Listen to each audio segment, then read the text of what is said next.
Good morning. Welcome to the Jack and Joe show. It's Wednesday, and Joe Sansom, uh, there's stuff to talk about. There is. I mean, it's changed a little bit from last week. Even though we're sort of talking about the exact same players, things have moved a bit. And as we said, we'll be recording a video for every Wednesday. And it feels like this week we've got a little bit lucky with the way things have fallen, doesn't it, Jack? Yeah, like it was quite quiet on Monday and Tuesday. Actually, Monday especially. No, actually, sorry. Over the weekend, it was very quiet, as it usually is. I texted you saying I'm concerned, very concerned. Obviously, we had the friendly against Estoril. How do you pronounce it? Estoril? Estoril, I'm not sure. Estoril, and we won 3-1.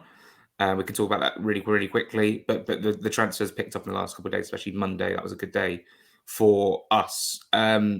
Let's just quickly talk about the game 3-1. Paulinho scoring a great goal and two from Mitrovic, basically of the same, basically a corner and a header in. We're going to be scoring a lot of headers this season, then, Joe? Hope so. And for anyone that plays FPL, Andres Pereira, 4.5 million is all I'm going to say. And with him taking the corners, he's a great shout. And a big shout out to our friend Jack Stroudy, who actually managed to make it out there to the game. And you will be able to see him in the highlights. As you know, it was a massive away contingent there that followed us out. But huge credit to him and his friends. I didn't actually catch the game live. I was having a nice Sunday roast. I think I told you gammon was on the menu, which is fantastic. But I checked my phone and it was 3-0. I was like, oh, brilliant. Watched the extended highlights back and it seemed like first half was plain sailing bar the penalty, which there's no real need to talk about. I don't think it highlights anything new. It's great to see that we're continuing to be potent from corners. We were also dangerous from other set pieces. There were a few free kicks that led to headers that were close. And it seems like we've got good delivery all across the team and a big target man that's going to be able to get his head on it. So also, what a goal from Pelini. I don't think that should go under the radar, like friendly or not. Unbelievable technique. And this is our defensive midfielder. If he's got that in his locker, then hopefully we'll score a few more than we did in our last Premier League attempt. But all in all, a good end to the Portugal tour. I was hoping for more over the line during the tour to be slightly more integrated. We have one more friendly, obviously, on Sunday against Villarreal at the Cottage. And it looks like there might be at least two new faces for that one, doesn't it? Yes. I mean, today is Wednesday. Today is Wednesday, game Sunday. Oh, I suppose. I see what you mean in terms of Solomon. Yeah. Marco Silva did voice his frustrations about the lack of activity. We can talk about that a little bit later. But yeah, Manuel Solomon has been announced as finally revealed as our new player officially. I do apologise for my lack of energy. I'm really hungover and I'm starting to feel quite queasy. So I'm just going to try and firm it. So apologies for that. Solomon is in. It was sort of out of the blue, wasn't it? Like 5 o'clock on Monday. Yeah. It just completely. Yeah. It wasn't like we've got some news for you. It's just like here he is, and I was like, oh, fair enough.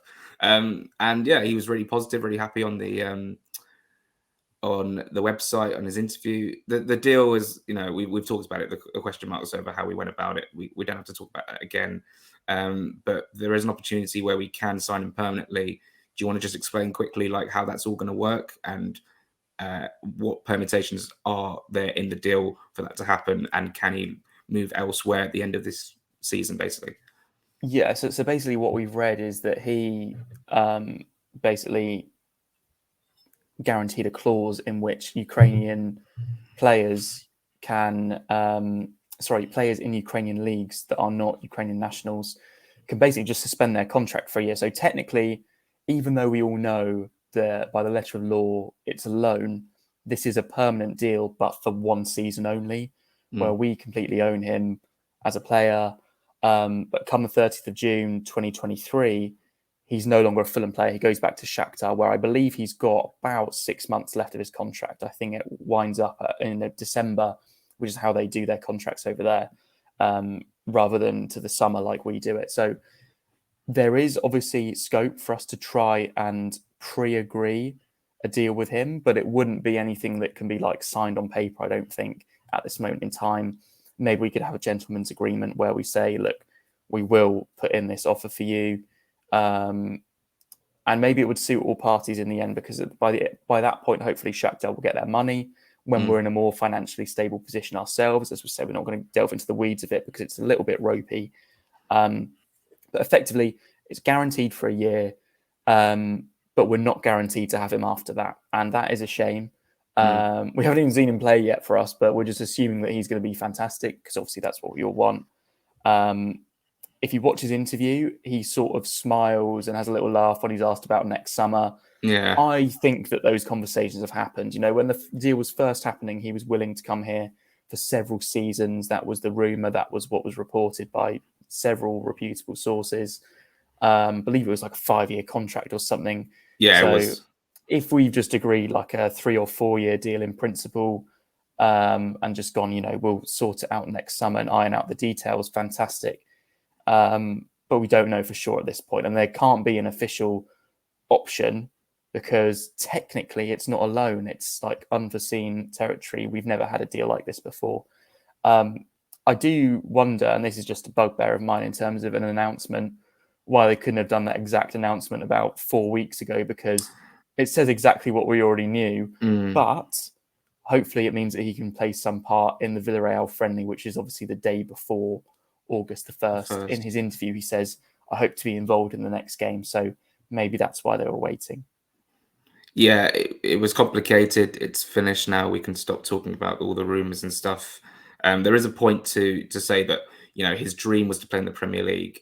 Yeah. And if we're in a position in, you know, 8-9 months' time where we're heading back down to the EFL once again, then he might look elsewhere, because I don't think he'll want to stay in the Premier League. So it really is down to us wanting to stay in the Premier League for him to stay. Would you agree? Yeah, and it does sort of work out from his point of view as well, where if that is the case, obviously he's a quality player, he's young, he does not want to be playing in the second division, which you can understand. If we have a 1-year deal, we go down, he just goes back, and that's it. Yeah. And if he's done well, maybe someone else picks him up, or he just plays for Shakhtar again and signs an extension, something like that. So it's a deal that, from Fulham's perspective, may seem like, again, not talking about the way that we've come about the deal, just purely in terms of having him for 1 year, it's not ideal. From his perspective, I think it gives him the biggest possible scope for boosting his career. We are expecting an announcement very, very soon, I reckon. I'm not sure about Kevin Mbabu. This was a deal that last week we spoke about, and we were like, oh, it's still floating, but it hasn't really. And then it really accelerated in the last week or so, Joe. Excited that we can get a backup left back in Mbabu. I don't think he'll start over Tete personally, but, you know, it's a good option to have. I haven't seen an awful deal, a load of him like in his career. The probably best experience I've had of him is playing him on FIFA. And it's like nice 85 card he's got this year, and he's very quick. We all know that. What do you think we can expect from him? Have you seen much of him? Looked into his stats, or have I completely put you on the spot? No, I have looked into him, which is good. I've done my homework for once, because normally I do get put on the spot with these things and I just don't have a clue. I've seen a fair bit of Mbabu over the years, less so last year, and ironically, it sounds like he had one of his poorer seasons last season. Lightning quick, had a very brief spell at Newcastle, and there was one game in particular where I think he actually played at left back rather than right back. It was against Chelsea, and that was sort of where he first appeared. I think they drew with Chelsea, and he had a really good game. Just didn't work out for him. Went to Rangers, didn't work out for him there either, but he seemed to have found a home at Wolfsburg and was pretty dependable. I mean, he's had his injury issues. Maybe not the best thing for rotating with Tete, but I do think that if you look at it from a business and footballing perspective, we needed another right back. Who else were we linked to? Nico Williams, Djibril Sidibe, and Serge Aurier. Two of them for free. Serge Aurier. Yeah, two of them for free, and you know, there's question marks over both. Nico Williams, £17 million. £17 million. I think that's where the conversation ends. I think that he'll have a fantastic career in a back five. I think that's where he's completely suited to, and we don't play that way. Forest do. I think it's a good move for them. I think it's too much money at this moment in time. I do, and happy to be debated on that by anyone. But Mbabu for around 6 million, possibly rising to 7 with add-ons. I think it just makes sense. And I think he's a better player here and now, and that's what we need, because Tete, I like him a lot, as you know. I think he's very defensively sound. But he has awful injury issues. And he was also terrible against Benfica. And I know it's just pre-season. And I'm not looking into it too much. Don't worry. I still expect him to start against Liverpool and probably do a decent job. We have to have someone decent there to push him, because let's face it, who was pushing him? Marlon Fossey, who's rejected a new contract and looks set to leave. He knows that he's not going to take his place. So now we've got a capable understudy and someone that could, at some point, I'm sure, potentially usurp Tete, but that's one for another day. I mean, they're both a similar age, in their mid-20s, and I'm excited for this one, Jack. Yeah, it's good to have strength in depth, especially with 9 subs. Nine exactly people you can put on the bench and 5 subs. Still no centre back. I mean, Issa Diop, is he leaving West Ham? Is he staying at West Ham? It really is quite incredible what's been going on there. He was in Miami a few days ago. West Ham played a friendly against Luton. He was nowhere to be seen at Kenilworth Road.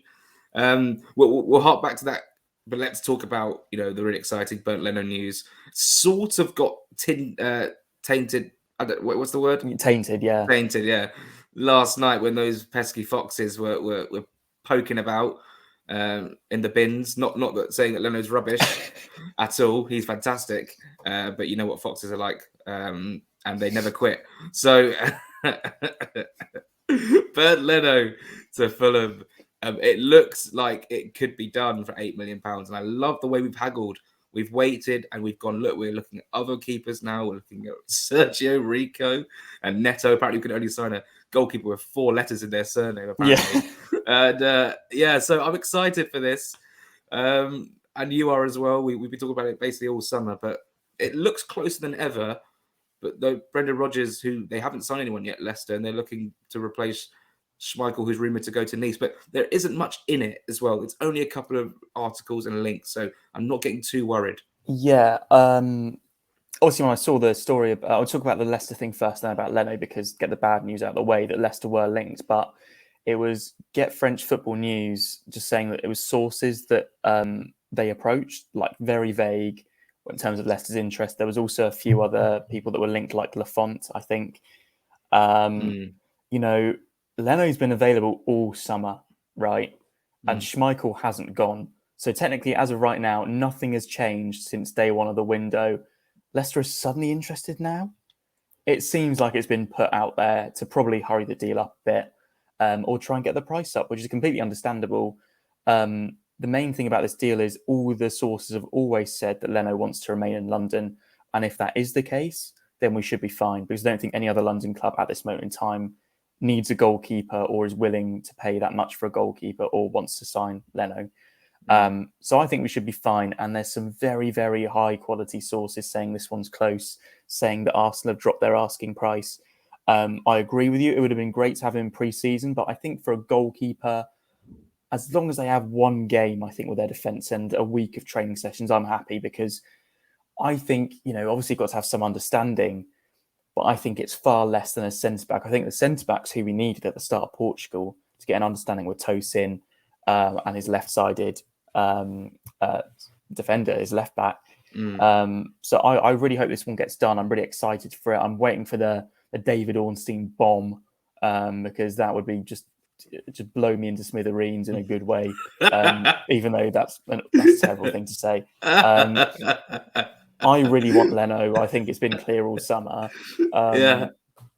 And those tricky foxes better keep their hands off, because I'm going to be fuming when I go to the King Power in, what is it, like the 1st of January or the 31st of December? I don't know what it is. It's the 2nd of January, actually. Yeah. I think that we should get this one done. And I think that this is a real statement of intent, because I feel like Palhinha is a player that is below a relegation battle in terms of quality, above a relegation battle in terms of quality. I think that Leno is as well. I think that Solomon could be. I think that Pereira is as well, actually. Pereira looked good. Yeah, Pereira's looked very good so far. His corners have been fantastic, and he looks quality on the ball. Because we mustn't forget, we said it before, everyone looks at him through the Man United lens. And he had a good loan spell at Flamengo. Yes, it's a very different league. Yes, it's not as high quality. But he had a very good spell there, and his confidence is sky high. He's fit as a fiddle because he's been playing for ages.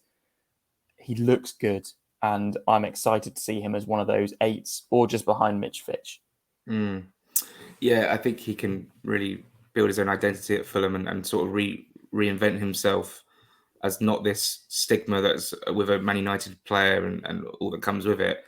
And I think the Flamengo move was good for him, built up his confidence. He's now within the mid-season of the Brazilian league, and now at Fulham he's going to a Premier League season and biggest league in the world and try and prove himself. And I think so far from what we've seen from the pre-season Pirlo, he's been pretty decent in spells for Fulham.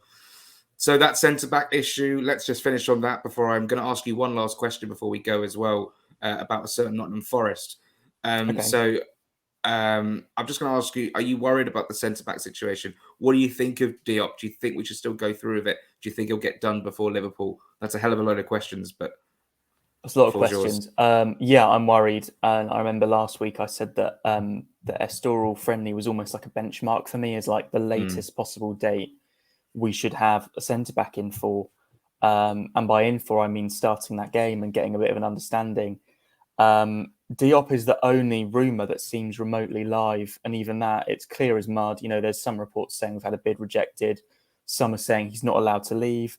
Some are saying he's on his way to Fulham, and we just don't know. I think the likelihood is we're still in talks, and it's not super close, but we're still interested. I think it's too much money for Diop, about 20 million. I do, but I also think, look at the position we're in right now. No one else we is close. Need a centre-back. We need 2 minimum, and we need 1 before Liverpool. And I'm willing at this stage, we've haggled over Leno. We've got a good deal out of Palhinha. Pereira, maybe we paid a little bit too much. That's arguable. We may not have paid enough if he turns out to be great. And Solomon, we've wiggled our way out of £7 million. So we've got money, okay? And I think that at this point, we're past the point of being fussy. We need a centre-back. Diop is Premier League quality. Could we get better? Yeah. Could we get cheaper? Yeah. But we had no time to get another we one. Had no time to get centre-backs in. We had time, but at this stage now, we've blown it in terms of that. So I feel like now I can't be fussy. Diop, if he's in tomorrow, if he's in by Liverpool, I'm delighted, to be honest with you, because I think that him and Tosin is a good enough partnership to stay in the Premier League, personally. Yeah, I agree. So I was being slightly sarcastic there because I'm getting angry at this thing because, we were promoted against Preston so long ago. Sorry, I know we're pressed for time. The fact that we haven't got anything sorted, nothing happened in June, nothing happened at the end of May. We're in July. There's a week and a half to go until Liverpool, the best team in the league, arguably with Manchester City, and we're still unprepared. We will never learn from our lessons. Frustrating. Last question quickly. Nottingham Forest, are they doing a Fulham? Yeah. In all aspects, 18-19 sort of context. It seems like it. And, maybe it ends differently. Villa were doing a Fulham and they managed to scrape survival. You have to spend heavily. You have to. I just think it's risky. The amount of players they brought in, they've gone for quantity over quality, in my opinion, which seems to be the opposite of our change in strategy this time around. I mean, I hope it stays that way. They had a lot of gaps, as we did. They had to fill them, but they've done more than fill them. They've already brought in Jesse Lingard. They're linked to Morgan Gibbs-White. That's 2 players in the same position that are both going to be on a hell of a lot of wages, in particular, Mr. J. Lings. I don't think Gibbs-White goes. Yeah, I don't think that happens, but they're linked and they're clearly trying. I just see so many similarities. You see a random player like Biancone, and I think of Lamar Chund. They're bringing in a midfielder from the Bundesliga, and I'm just getting Seri vibes. I'm getting Anguissa vibes of someone unproven coming in midfield. They've also, that double deal with O'Brien and Toffolo, I mean, that's Lamar and Seri all over, isn't it? It's clear as mud in terms of I how think that's much money they've worse. spent on either. Yeah, I think there's a lot of similarities, but it might work out for them. And one clear difference, which I must give them credit for, is they've built a team which, on the whole, will hang around if they go down and will be good enough to get them in a good position to come back up, which is something that even though we did come back up, I don't think we did. I don't think we planned for that. I think we got lucky that a few players hung around. But there's two sides to that. If you build a team that's going to be ready to go back up, it means it wasn't good enough in the first place. It's true. Because it's championship quality. You look at Bournemouth. Yeah. Bournemouth's squad right now is so championship. It doesn't have any inkling of Premier League quality in there, apart from maybe Billing, and he went down with Huddersfield. Yeah. No, it's a good point. I guess that it's just that they'll argue that Nico Williams, after a couple of years, he's very young right now. He'll be a better player. I'm smiling. I hope he isn't, for our sake, because otherwise I'm going to look back at this and just want to hate myself. Yeah. It's just one of these things. And, they brought in a few unproven players from the Bundesliga in particular. I'm very interested to see how they do. But it is giving me serious Fulham 18-19 vibes. Just in terms of the quantity of players. Lingard. Lingard is Schürrle all over, isn't he? And he might turn out to be fantastic. But it's just the big marquee signing that, is he going to care on a 1-year deal if it goes shit or bust? Let's see. Maybe I have to give him more credit than that. I mean, he might argue that, this is impressed the 3 months he might get an England squad for Qatar, but I think that's past him. The new kit's out Friday. Yes. That's guaranteed. I wonder what it's going to look like. I hope it's going to be a sky blue away shirt. The rumours are there's a green away shirt, but I'm actually heading down to the cottage later to do a bit of filming, so I'm going to inquire in the shop. And ask the questions. Come on. What is going on? We need to know. Press them. Is there a collar on the home shirt? Ooh. And what colour's the away shirt? That's what we need to know. Is the badge central? Is the badge central? You may be wondering, where on earth are your championship predictions? And the truth is, I've got mine already, and Joe Sansom hasn't. So what we're going to do? I'm sorry, my 1 to 24 is not finalised. So next week. I literally made a rule to myself that I couldn't adapt or change my my predictions based on listening to the likes of NTT20 or Benjamin Bloom or something like that. So I basically stuck them in on I think it was Sunday or Monday, before the pods were out. Basically, it was Sunday. I sent them into the group chat. They're concrete. I cannot change them, and I'm happy with what they were, and I'm fine with it. So we're going to do Premier League next week and Championship. Yeah. So that's something to look forward to.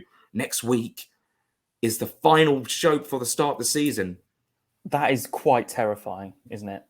I haven't even discussed this with you yet, Joe, but we might maybe have a guest on next week. Wow. Yeah, I did not know that. That's better than the Ornstein bombshell. I'll speak to you about it in just a couple of minutes when we come off air. But yeah, predictions for Villarreal very, very quickly. Villarreal. Well, it's a really weird one because Villarreal have a game on the Saturday against Southampton. So I have I've literally no idea what sort of team they're going to play. So for that reason, I think we're going to beat them 2-1, just because. And I hope that Solomon plays. We might get thumped because Villarreal are actually a very good side, but I hope we don't, because that would be an awful confidence downer before the season, because we played really well against Astoril. I know they were weaker opposition. 2-1 for them. Nice. My fingers are crossed for Danjuma to play. I really want to see him in real life. I have actually excitedly been requested to work the game, and I'm really, really, really wanting to do it. I'm just hoping that they give me the thumbs up. We'll just see. Let's go. Thanks very much for watching today. We'll be back next week with another Jack and Joe show. Joe, it's been an absolute pleasure. Yeah, pleasure, Jack. And well done for getting through it with your hungover head. You know what? Your company's really perked me up. My energy's definitely got better, and I'm feeling a lot better now. Maybe that's the road. Maybe that's the Leno chat, or just the glass of water I've got next to me. Who knows? Who knows? Maybe both. Maybe the Ornstein bomb will just propel you to optimum health. To be fair, you've made me chuckle a few times today. So laughter's the best medicine, as they always say. Right. Any final thoughts? Nothing from me. Let's just hope. Mbabu seems to be getting over the line. Leno before Villarreal, please. I'm really looking forward to next week's show, whatever we got planned or might not have planned. It's going to be good fun. Thanks for your continued support. What I will say is, please, if you're not subscribed to the channel, we're going to try and get to 5K by I was said at the start of the season, but it's going to be very difficult to do that. So I'd say End by of the the end of year. August. Oh All right, wow! end End I of the was end of year. We'll give August. him a bit longer. Okay. Well, please subscribe if you haven't already. Share it with your friends and your family if they're all Fulham fans. If they're not Fulham fans and you're not a Fulham fan watching, I hope you are enjoying the content anyway and ready to clip up any clips for the end of the season. Come what may, whatever happens. Thanks very much for watching, and we'll see you next week.